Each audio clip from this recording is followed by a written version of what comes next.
A very important component of Ajax involves displaying the results that you download from the server. For example, you've already seen the Google Suggest page that looks like this at the URL you see in the browser here. And all you've got to do is enter a partial search term, and like this, for example, A and AJ for Ajax, and you see a bunch of results displayed in a drop-down list box as you see here. So the display aspect of Ajax is very important, not just fetching data behind the scenes, but also being able to display that data in a web page without having to refresh the web page entirely. As you see here, this application simply displays the matches to the partial term you've already typed from Google in a drop-down list box, and you can select whichever match you find most appropriate, or you can keep on typing. For example, if you type A for Ajax, AJA, then Google will suggest a number of Ajax matches for you. In particular, 3,840,000 possible matches for you. But the important point here is how this works. There is no page refresh necessary. Ajax is interactively displaying matches to your partial search term in the web page. You can select from this drop-down list box any of these possible matches that you might find interesting.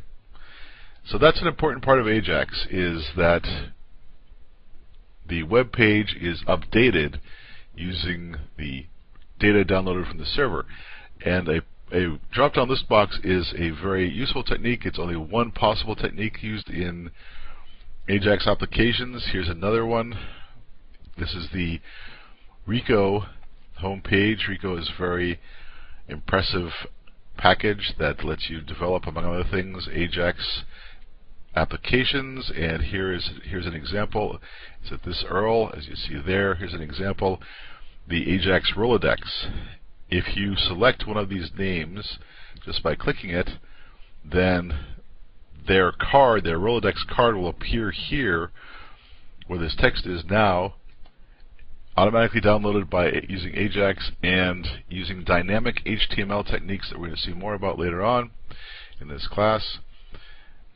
The Rolodex card will be displayed automatically, just like a desktop application might. For example, if you click this first entry, you'll see the card for the first entry appear without a page refresh. The data was collected from the server. Actually, what happened was this person's name was sent to the server.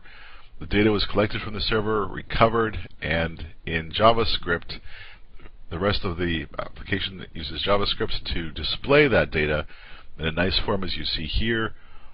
In a Rolodex card, you can select other names as well, and the Rolodex card will change to display the person's data. There you go. It's on and on and on. And the point here is that not only is the data fetched behind the scenes, but it's also important how you display that data after you've fetched it like this. This is a very nice example allowing you to see data displayed in a very nice format using Rolodex cards. We're going to be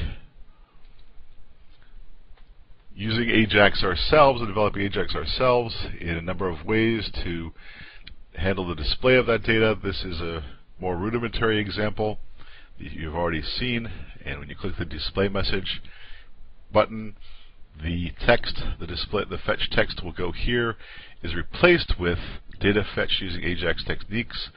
As you see like this, this text was fetched using Ajax. And the point is that it's very important that you know how to update a web page using data that was fetched using Ajax techniques from the web server.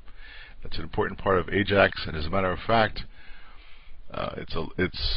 it's worth a large amount of discussion, and we're going to discuss it in some depth later on, because not only do you display the data fetched from the server, but also the way you display that data is important, because if the user doesn't notice that, this is a big discussion point in the Ajax community, if the user doesn't notice that the web page was changed, they might overlook it and click the button again, for example, to cause a second interaction with the server, which is the wrong thing to have done. So you might want to, for example, highlight your text, your fetch text in red for a few seconds to make sure the user realizes that the text has been fetched, and other techniques we'll be using as well later on. But the important issue here is that not only is Ajax about fetching data from the server, it's also about displaying that data in the web page without a web page refresh.